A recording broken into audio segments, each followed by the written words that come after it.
Installing cable rail on stairs is an easy to accomplish task. Here's an overview. For layout, the bottom cable should be installed low enough that a 6-inch sphere can't pass through the triangle created at the riser, and the spacing between cable rails should not exceed 3 inches. Here we're using a 3-inch wide board to demonstrate the angle of the run. Depending on the manufacturer, you may need to install the upper hardware below the center of the run to maintain the line, and above the center of the run at the base. To install hardware, pre-drill holes before driving hanger bolts into position, and use thread compound to secure hardware at this connection. At the upper post, we've installed the adjustable tensioning hardware, and non-adjustable at the lower.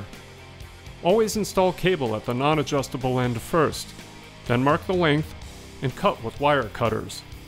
Once the cable is installed, hand tighten to take up the slack, and give the cable a firm tap with the palm of your hand to ensure it's seated securely.